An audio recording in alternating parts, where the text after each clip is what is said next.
Dahil sa pagkatuyot ng mga taniman, bunso ng El Nino, nagbabalang grupo ng mga sugar producer na maantala ang supply ng asukal. Kaya bukas daw sila kung sakaling mag-angkat nga ng asukal ang gobyerno.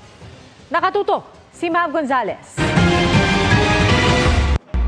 Noong isang buwan pa raw ang stock ng asukal ni Elisa sa pwesto niya sa Mega Q Mart sa Quezon City, pero matabang pa rin ang benta. Nasa 90 to 100 pesos pa raw kasi ang kilo ng puting asukal at 80 to 85 per kilo ang brown sugar. Hindi pa nangangalahati yan eh. Dapat nga brown na lang kinuha ko para na-dispose ka agad eh. Nakatingga yung puhunan eh hindi pa nagalaw.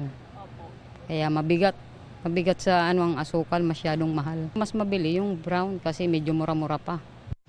Sabi ni Elisa, walang problema sa supply. Sa kabilang tindahan ng branded na asukal, marami raw supply at bumaba na ang presyo kada kilo. 85 sa white at dark sugar, 75 naman sa brown sugar. Nabili naman sa amin, ma'am. Yung presyo po? Yung presyo po okay naman, ma'am. Kasi bumaba nga po siya ng konti kasi sa dati. Pero babala ng United Sugar Producers Federation, maaaring maantala ang supply ng asukal.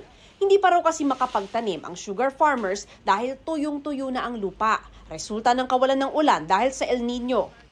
Iba to, ang tagal ko na sa farming. First time ko naka-experience po, ang sakit ng init. Really strong heat. If you look at the crop, maawa ka. Talagang parang sunog eh. It's really dried up. I really don't know if makarecover pa ito kahit umulan. So, really bad. Kaya sakaling mag-angkat man nila ng asukal, suportado nila ito. Sa GAP, doon tayo papasukin yung imported na sugar. Nandito sa ground na nakita ko talagang kulang. Pangtawid po. Tama yun ng 185 to 200,000 metric tons. Kapag umulan sa mga susunod na linggo, makakapag-umpisa na raw magtanim ang sugar farmers. Hiling ng mga magsasaka sa Agriculture Department, tutukan ang pamimigay ng irrigation equipment panlaban sa El Nino.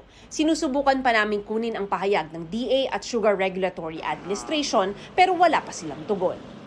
Para sa GMA Integrated News, Mav Gonzalez, nakatutok, 24 oras. Mga kapuso, patuloy na tumutok sa mga balita, mag-subscribe sa GMA Integrated News sa YouTube. Sa mga kapuso abroad, samahan niyo kami sa GMA Pinoy TV at www.gmanews.tv.